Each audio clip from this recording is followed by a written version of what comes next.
In the mid-1980s, the quiet town of Springfield, Massachusetts, became the setting for a scandal that would shake its small Catholic community to the core. The name Edward Dowling was respected, even revered. Parishioners praised his devotion, his gentle voice during sermons, and his unyielding presence in the confessional booth. He was the type of priest who comforted grieving families, counseled troubled youths, and became a trusted spiritual guide for nearly every member of his parish. But behind closed doors, and more importantly behind the confessional screen, Father Dowling was harboring secret confessions from his flock that would never see the light of law enforcement, confessions that involved murder, embezzlement, and abuse. Dowling had been ordained in 1967 and quickly gained a reputation as someone who could hear without judging. This earned him an enormous amount of trust. People came to him with their darkest deeds and desires, knowing that the seal of confession was absolute. Catholic doctrine required priests to maintain absolute secrecy about what was confessed,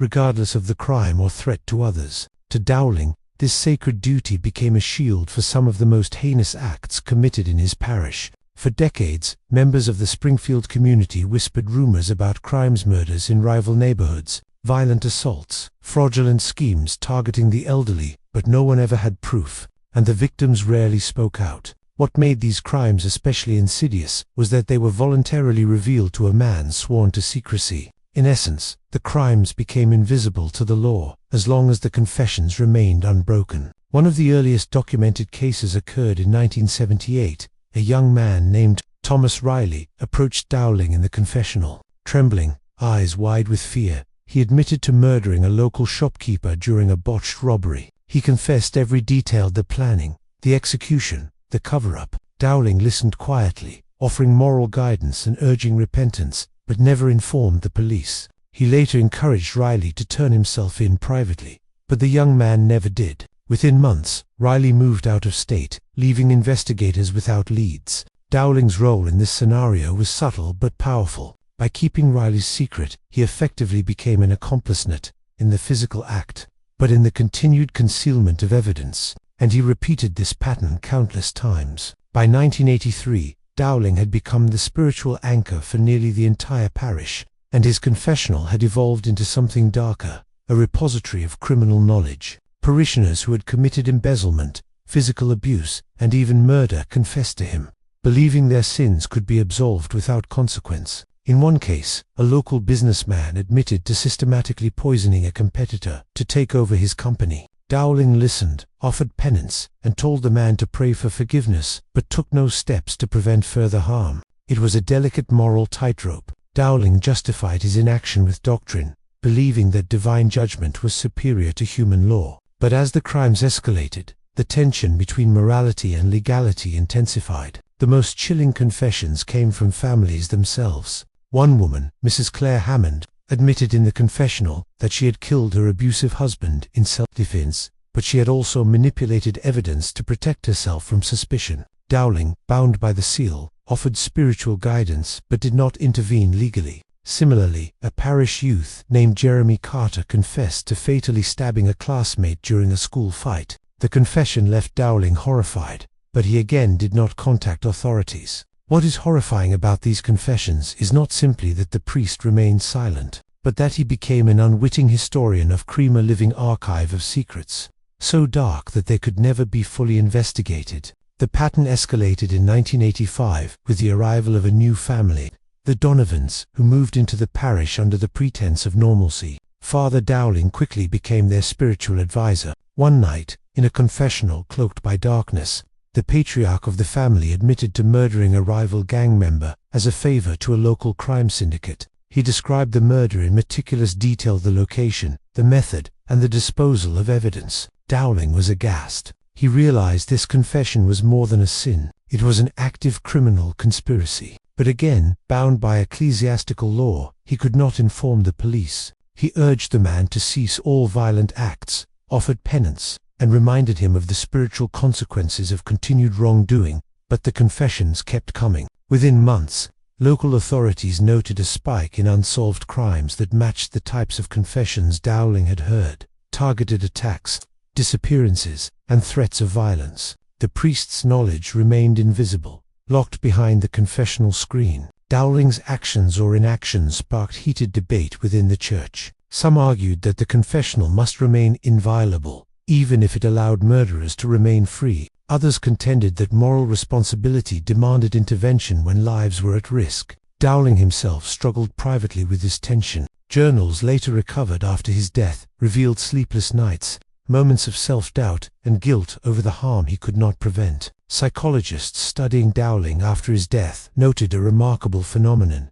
He experienced symptoms of vicarious trauma, despite not directly committing the crimes. He absorbed the guilt, the fear, and the horror of dozens of parishioners' deeds, all while outwardly maintaining his role as a comforting spiritual guide. Some researchers argue that the emotional burden may have accelerated his health decline in the late 1980s, culminating in his death in 1990 from a sudden heart attack. Legal scholars have since debated the implications of Dowling's case. Could he have been criminally liable for failing to report murders? Could he have mitigated future harm while preserving the sanctity of the confessional? These questions remain unresolved, as the unique protection offered by the confessional in Catholic law creates a tension between moral and civil obligations. Dowling's story is chilling not only because of the crimes he witnessed but because of the system that allowed them to remain hidden. The confessional, a place designed for confession and spiritual guidance, became a vault of sin too dangerous for the law to penetrate. In the end, the parishioners who confessed to Dowling, some of whom went on to commit further crimes, remained untouched by legal consequence. Victims never found justice, families never found closure, and the priest who knew everything never had the authority to act. The haunting question Dowling left behind was not whether God forgives, but whether human morality can survive absolute secrecy. Can one man truly bear the weight of crimes he cannot report, no matter how spiritually justified his silence may seem? Father Edward Dowling's life ended quietly, but the crimes he knew of continued to ripple outward. For decades, historians, journalists, and psychologists have reflected on his paradox: a man devoted to absolution, who simultaneously became the keeper of some of the darkest secrets ever whispered behind the pulpit. When parishioners confessed, they trusted God and, by extension, Dowling, and in that trust, they found freedom from law, consequence, and the world's judgment. But at what cost? The confessions were heard, the law remained silent, and the shadows behind the pulpit grew darker with each secret. What part of this case shocked you the most? Would you have escaped, or fallen into the trap? Let me know in the comments. For more deep dives into real-life crimes hidden behind power and faith, subscribe and stay tuned for our next investigative documentary. In the quiet neighborhoods of Boston, Massachusetts, a figure moved among the faithful who was outwardly ordinary. John Geoghan, a Roman Catholic priest ordained in the 1960s, was welcomed into parishes with open arms. He celebrated Mass, counseled families, and administered the sacraments. To outsiders, he was a man of God, a trusted shepherd to children and adults alike. But behind the confessional screen, behind locked doors, and in the privacy of spiritual guidance, Geoghan engaged in acts so grotesque that they would later spark one of the largest scandals in modern American religious history. Geoghan's crimes were not opportunistic, they were predatory. Over decades, he used his position as a priest to access young boys, systematically abusing them while maintaining a public facade of piety. Parents brought their children to him, believing they were safe under the church's protection. Parishioners trusted him with confessions, with their children's souls, with the very fabric of moral guidance. He exploited that trust ruthlessly. When accusations first surfaced in the 1970s, the church was notified. Geoghan was removed from one parish, only to be quietly reassigned to another. Church officials feared scandal more than crime. To them, confession was sacred, and their priority was shielding the institution from legal exposure. In many cases, Geoghan's victims were compelled to confess not only sins, but also their fears to the very man harming them. A boy might tell Geoghan in confession about a lie, a disobedience, or a misdemeanor. In that vulnerable moment, Geoghan wielded moral authority to further manipulate and control. The confessional, meant to absolve guilt, became a tool of psychological terror. By the 1980s, the extent of Geoghan's abuse was staggering. Numerous boys reported molestation, sometimes over years, yet law enforcement remained largely unaware due to a combination of intimidation, social stigma, and church protection. In many cases, parents reported concerns to diocesan authorities, who, in turn, transferred Geoghan to new parishes rather than alerting the police. One victim, later identified in court documents, described how he confessed to lying to his mother about his whereabouts. Geoghan used that information to coerce the child into silence, threatening spiritual punishment. The priest's understanding of Catholic doctrine allowed him to weaponize the seal of confession against his own victims, ensuring that his crimes remained invisible. The cycle of abuse escalated. Over time, Geoghan's behavior became more brazen. He manipulated confessionals, and his pastoral authority to isolate children, intimidate families, and cover his tracks. Parents, friends, and parishioners were powerless. Their faith prevented them from confronting him, and in many cases, they deferred entirely to church authority. It wasn't until the early 1990s that the legal system began to intervene. One courageous victim reported abuse to law enforcement, breaking decades of silence enforced by fear, shame, and the priestly veil of secrecy. Investigators discovered an intricate pattern.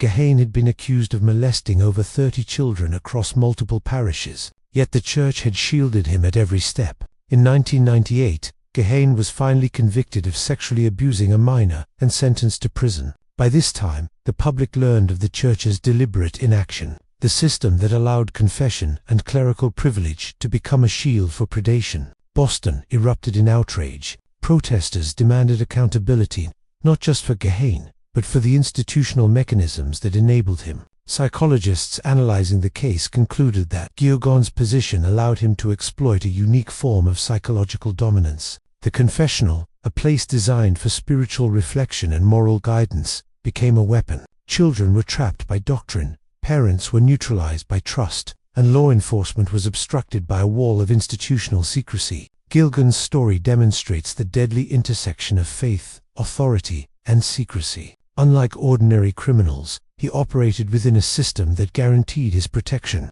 provided he remained within the bounds of religious practice. Each confession he heard, each sin admitted, became leverage, not for repentance, but for control. In prison, Geoghan became a target of rage from the families of his victims. On May 23, 2003, he was killed by a fellow inmate, who struck him repeatedly in the prison yard. Many viewed it as a form of vigilante justice, an extrajudicial act spurred by outrage at decades of harm that had gone unpunished. The legal and moral legacy of the case is profound. It forced the church to reevaluate its policies, implement safeguards for children, and confront a culture that prioritized institutional reputation over the welfare of parishioners. Victims who had once been silenced now came forward, seeking recognition and closure. Decades after the initial abuse, the haunting truth remains. Crimes confessed to God, when shielded by the church, can go unseen, unchecked, and unpunished for decades. The Geoghan case is a stark reminder that absolute trust in religious authority,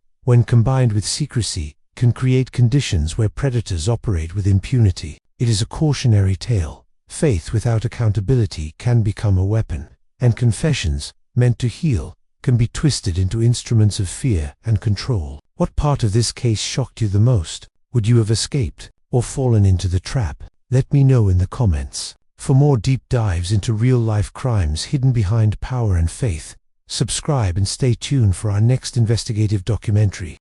In a small town in rural Texas during the 1990s, Reverend Wayne Curtis was a fixture of the community. Tall, commanding, and charismatic, he preached fiery sermons every Sunday, drawing hundreds of parishioners to his modest church. His words resonated with the faithful, who viewed him as a moral compass and spiritual guide. He counseled families, led youth groups, and even offered personal mentorship to troubled teenagers. But the man who inspired devotion by day carried a darker life in the shadows. Behind closed doors, and inside the sacred space of the confessional, Curtis committed acts so disturbing that they would only be revealed years later, long after trusts had been abused and lives had been shattered. Curtis's abuses began subtly, almost imperceptibly. Teenagers seeking guidance were offered private spiritual sessions, often framed as counseling but conducted alone in his office. Curtis would gradually manipulate his parishioners, using religious rhetoric to convince them that certain tests of faith or sins of the body were punishable only through acts of obedience to him.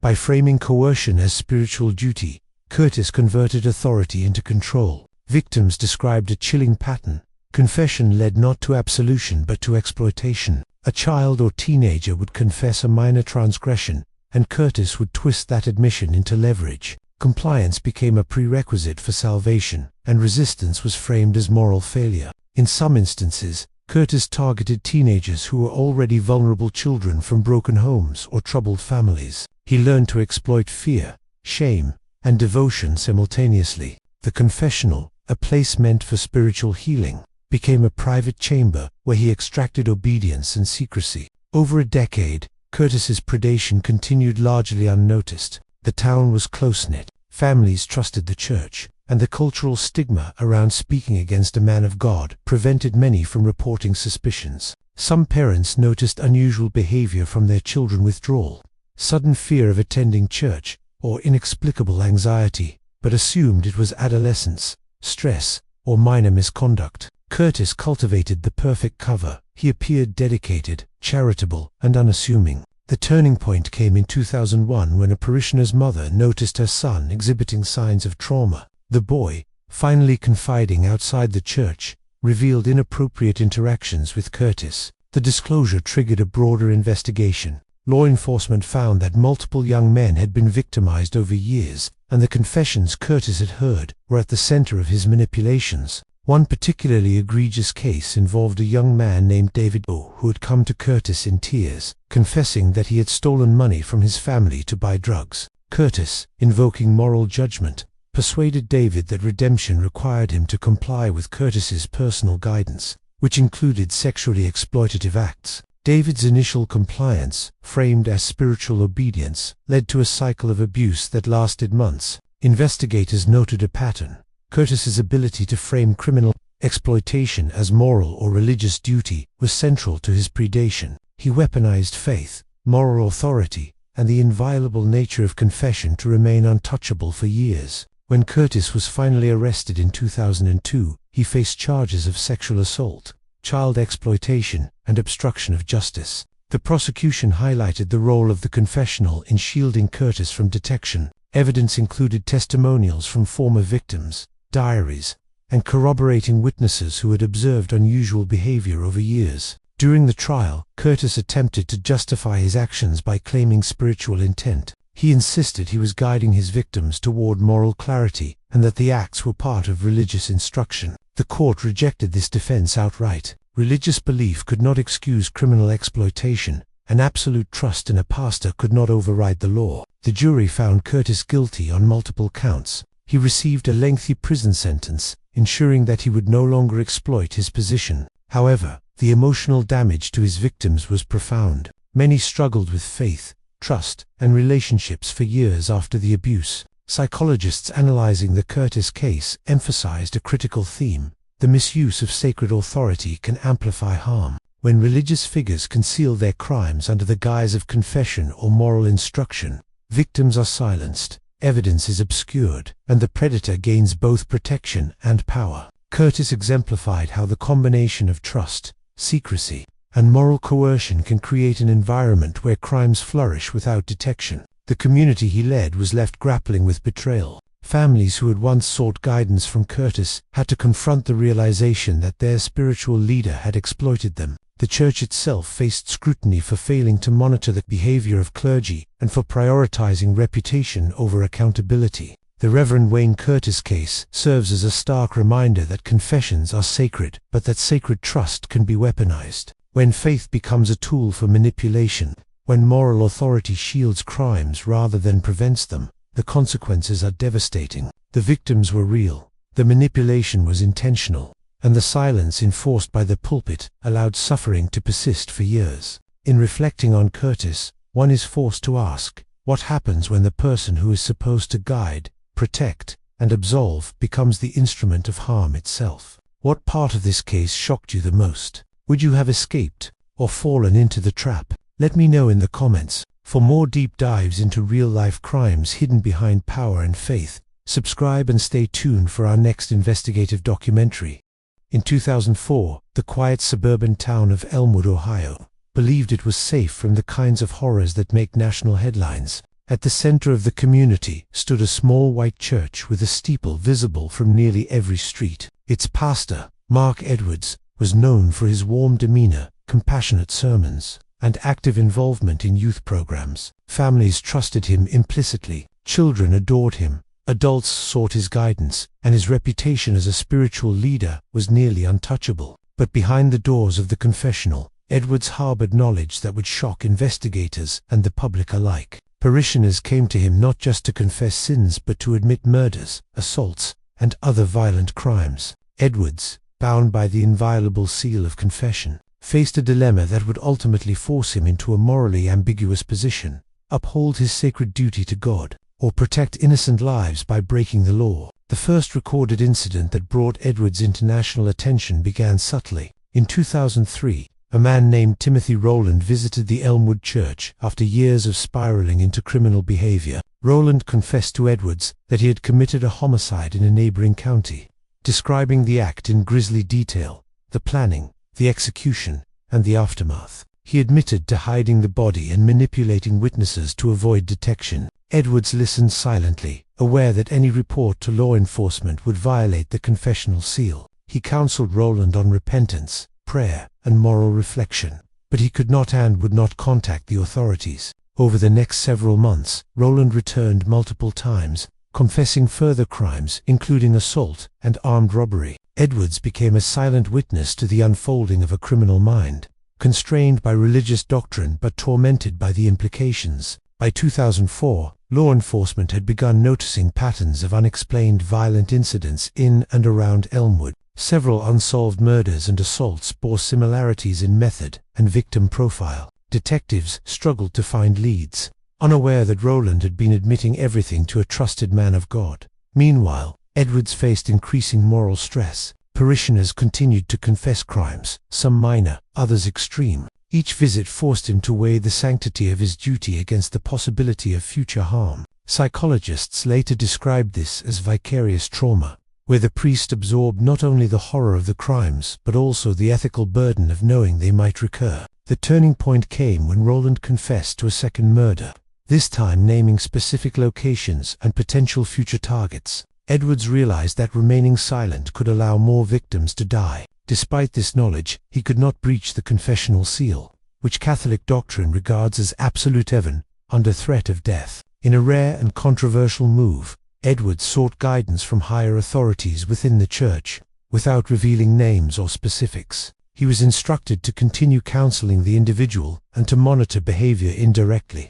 No law enforcement intervention was permitted. By this point, Rowland's criminal activity had escalated further. Several local businesses had been burglarized, and a minor had been assaulted. Edwards remained caught in the impossible tension between religious obligation and moral responsibility. Eventually, the priest made a calculated decision to encourage intervention without direct disclosure. He urged Rowland to voluntarily surrender to authorities, framing the act as a moral imperative and spiritual penance. Edwards also subtly guided parishioners and family members to recognize warning signs and seek help for troubled individuals, again without violating confession. The strategy partially worked. In 2005, Rowland finally turned himself in to law enforcement, confessing to multiple crimes, including 2 murders, 4 assaults, and a string of robberies. Investigators were able to corroborate his confessions with evidence, leading to his conviction and life imprisonment without parole.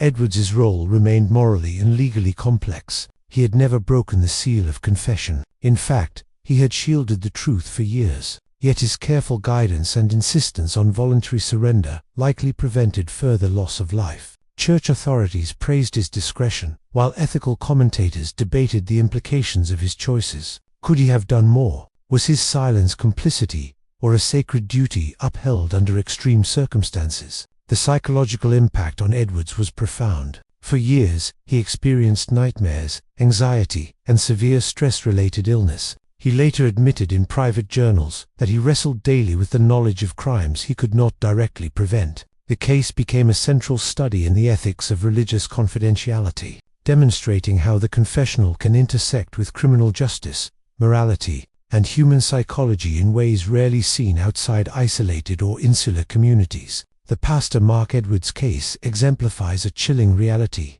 When faith becomes absolute and secrecy paramount, confessions can shield crimes from detection for years. The victims may remain silent, the law remains unaware, and a single trusted individual bears the burden of knowledge. Edwards did not commit the crimes, yet he lived with the trauma of knowing them, intimately proof that the boundaries between morality, law, and faith can blur in ways that have devastating consequences. In reflecting on this case, the question lingers: what happens when the person entrusted with moral authority becomes the only barrier between criminal secrets and justice? The answer is a haunting reminder that the confessional, while sacred, can also conceal horrors the world may never fully understand. What part of this case shocked you the most? Would you have escaped or fallen into the trap? Let me know in the comments. For more deep dives into real-life crimes hidden behind power and faith, subscribe and stay tuned for our next investigative documentary. In the 1970s, Boston's Fenway neighborhood brimmed with the energy of young families and church-going Catholics. Among them stood Reverend Shanley, a priest whose affable nature, eloquent sermons, and apparent compassion earned him admiration from parishioners. He was often seen counseling children, mentoring teenagers, and offering guidance to families facing hardships. To the community, Shanley embodied the ideal of pastoral care, a moral compass, a confidant, and a guardian of faith. But behind the pulpit, and within the confessional booth, a much darker reality unfolded, one that would not only devastate the lives of his victims, but also expose profound systemic failures within the church. Shanley's access to children was not incidental. Over time, he cultivated positions of trust: youth group leader, chaplain, and advisor to families. Young parishioners and their families believed he was safe, guided by the moral authority of the church. What no one realized was that he leveraged the very mechanisms of faith confession, mentorship, and spiritual trust to manipulate and abuse. It began subtly. Teenagers, already burdened by guilt and shame, came to him seeking guidance for ordinary misdeeds: lying, petty theft, or disobedience. Shanley used these confessions to establish control. By invoking spiritual authority, he convinced victims that compliance with his demands, often sexual in nature, was part of atonement or obedience to God. The confessional, designed to absolve sin, became a tool of coercion. Victims reported that Shanley would isolate them under the guise of counseling. Private rooms in church basements, late-night meetings, and off-site retreats became stages for exploitation. Psychological manipulation was central to his predation. By framing abusive acts as spiritual lessons, Shanley convinced children that they were complicit in their own sin, and that reporting him would violate sacred trust. Many victims did not disclose abuse for years, believing their spiritual salvation was at stake. The scale of Shanley's crimes was staggering. By the time he left his first Boston parish in the late 1970s, dozens of young boys had been victimized. Church officials, aware of accusations, often transferred Shanley quietly to other parishes, prioritizing institutional reputation over the safety of children. This systemic failure allowed abuse to continue unchecked. One particularly chilling account involved a boy named Michael. Michael, 13, confessed to Shanley in private about stealing from a neighbor. Shanley responded not with absolution alone but with manipulation. He suggested that Michael could prove his devotion through acts that were sexual in nature. Over months, Michael was repeatedly coerced, convinced that he was repenting sins in God's eyes. Similar patterns emerged with other victims. Each confession, each whispered secret of guilt, became leverage. Shanley did not act alone. He relied on the inviolable trust parishioners placed in him, the confessional seal,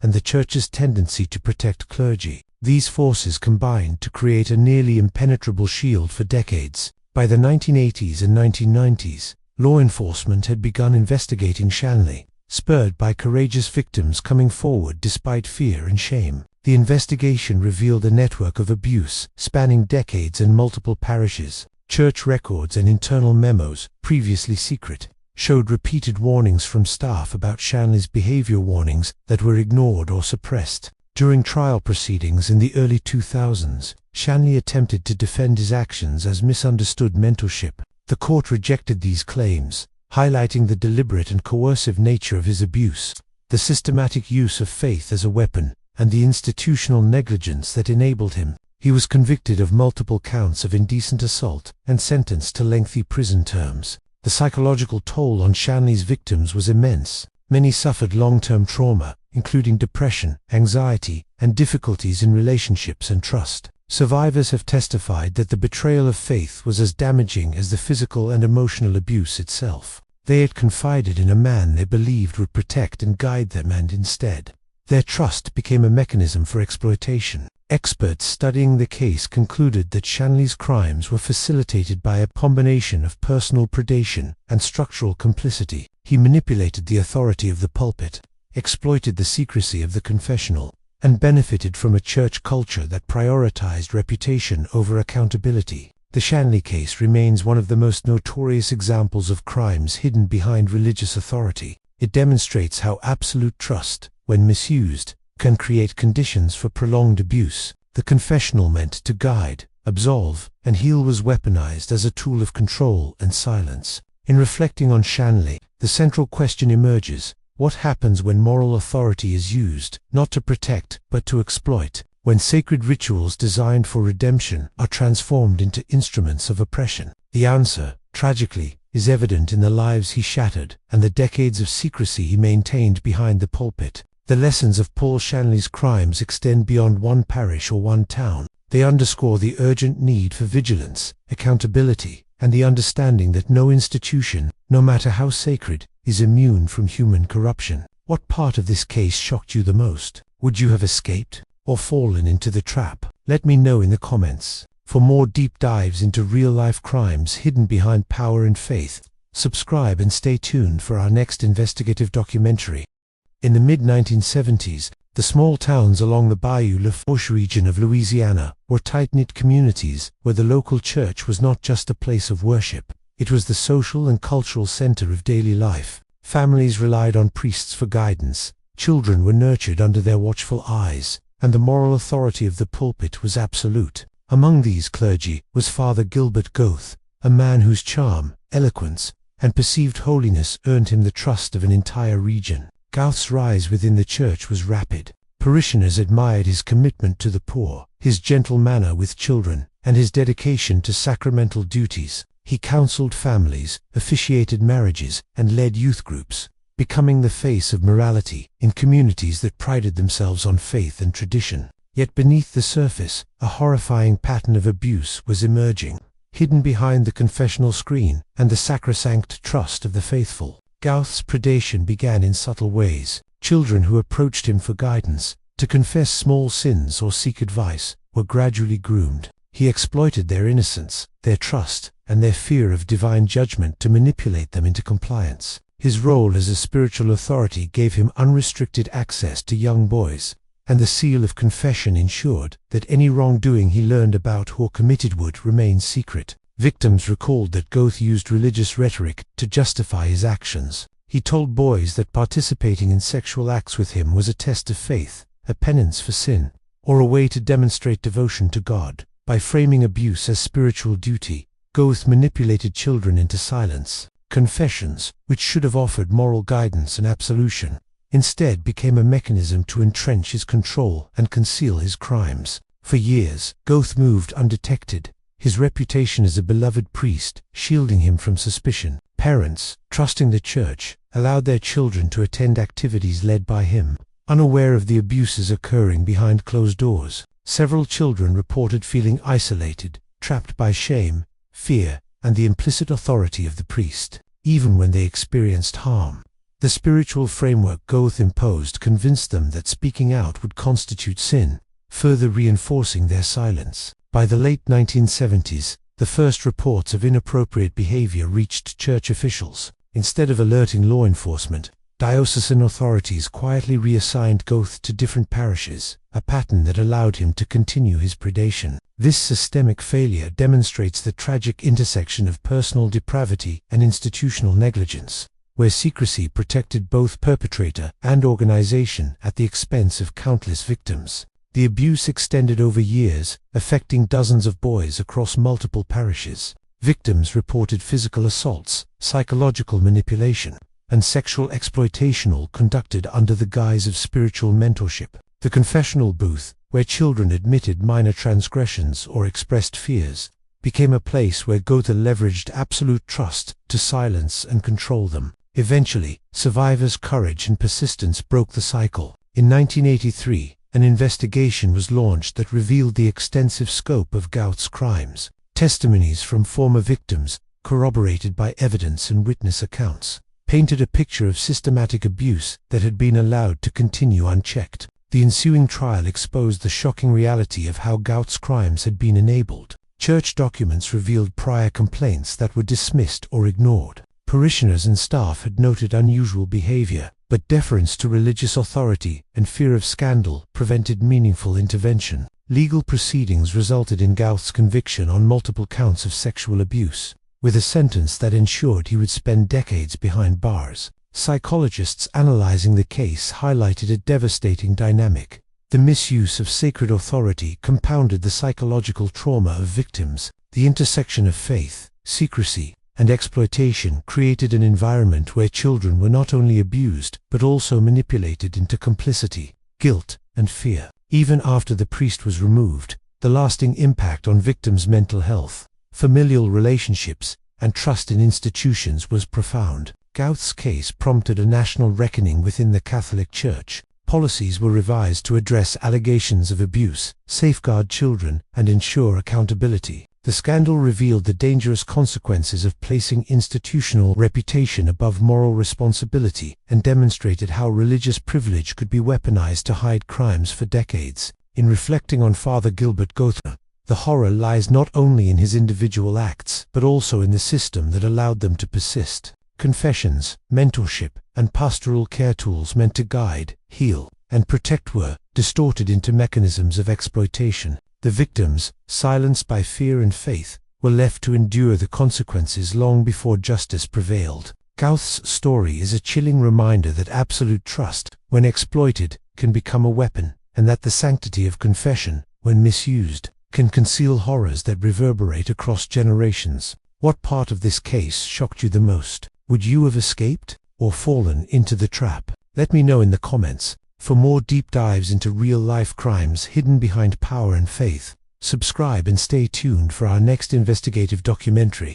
In the small town of Milwaukee, Wisconsin, Father Lawrence Murphy held a position that few could question. As a priest at St. John's School for the Deaf, he was entrusted not only with spiritual guidance, but also with the education and care of some of the most vulnerable children in the community. The school's students were impaired, often isolated from mainstream society, and entirely dependent on the adults around them for protection, communication, and moral guidance. Murphy's authority was absolute. Parents and parishioners admired him for his dedication. To them, he was a man of God, compassionate, and committed to service. What they did not know was that behind the confessional, within the classrooms, and in the privacy of his office, Murphy was committing systematic sexual abuse that would haunt victims for decades. Murphy's predation was both methodical and deeply concealed. He exploited the vulnerabilities of children who could not easily communicate with others, manipulating trust, fear, and the sanctity of confession. Children who attempted to reveal what had happened were often dismissed, not believed, or silenced by the church hierarchy. Reports indicate that Murphy's abusive acts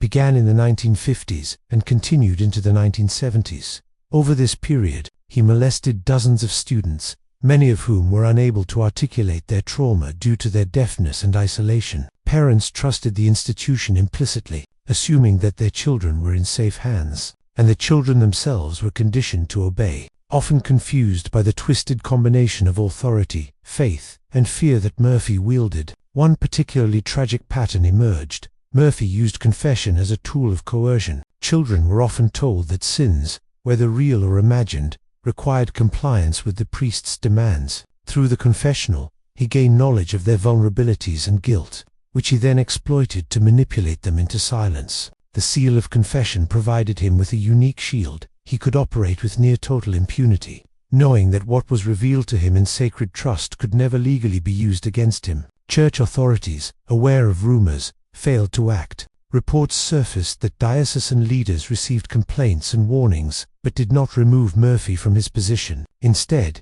he was allowed to continue working at the school, where he had unfettered access to children. This institutional complicity magnified the impact of his crimes and left a generation of victims without recourse or protection. By the 1990s, survivors began coming forward, breaking decades of silence. Many described profound emotional and psychological trauma, feelings of shame, fear, and betrayal that persisted into adulthood. The legal system was initially slow to respond, complicated by the decades that had passed and the church's protective measures. However, investigations eventually led to a civil lawsuit against the Archdiocese of Milwaukee, resulting in a multi-million-dollar settlement for victims. Though Murphy himself never faced criminal prosecution due to his death in 1998, Murphy's crimes highlighted a horrifying truth. The combination of religious authority, secrecy, and institutional protection allowed abuse to continue undetected for decades. Children, already marginalized by disability, were uniquely vulnerable, and the church's inaction enabled predation on an unimaginable scale. Psychologists studying the Murphy case emphasized the concept of institutional betrayal. Victims' trust was violated not only by the individual perpetrator, but also by the very system that was meant to protect them. The confessional, designed to offer spiritual guidance and absolution, became an instrument of coercion and control. Faith, when weaponized by someone in power, magnified fear, silenced victims, and perpetuated abuse. The case of Father Lawrence Murphy remains one of the most notorious in American Catholic history, not only because of the sheer number of victims, but because it exemplifies how silence, both imposed and chosen, can allow evil to persist. It illustrates the devastating consequences when the law is kept at bay by doctrine, and the vulnerable are left in the hands of a trusted authority who betrays them. Murphy's story forces a haunting reflection. When the person entrusted with guiding morality abuses that trust, how can justice ever fully restore the lives shattered by secrecy, fear, and faith twisted into a weapon? What part of this case shocked you the most? Would you have escaped, or fallen into the trap? Let me know in the comments. For more deep dives into real-life crimes hidden behind power and faith, subscribe and stay tuned for our next investigative documentary.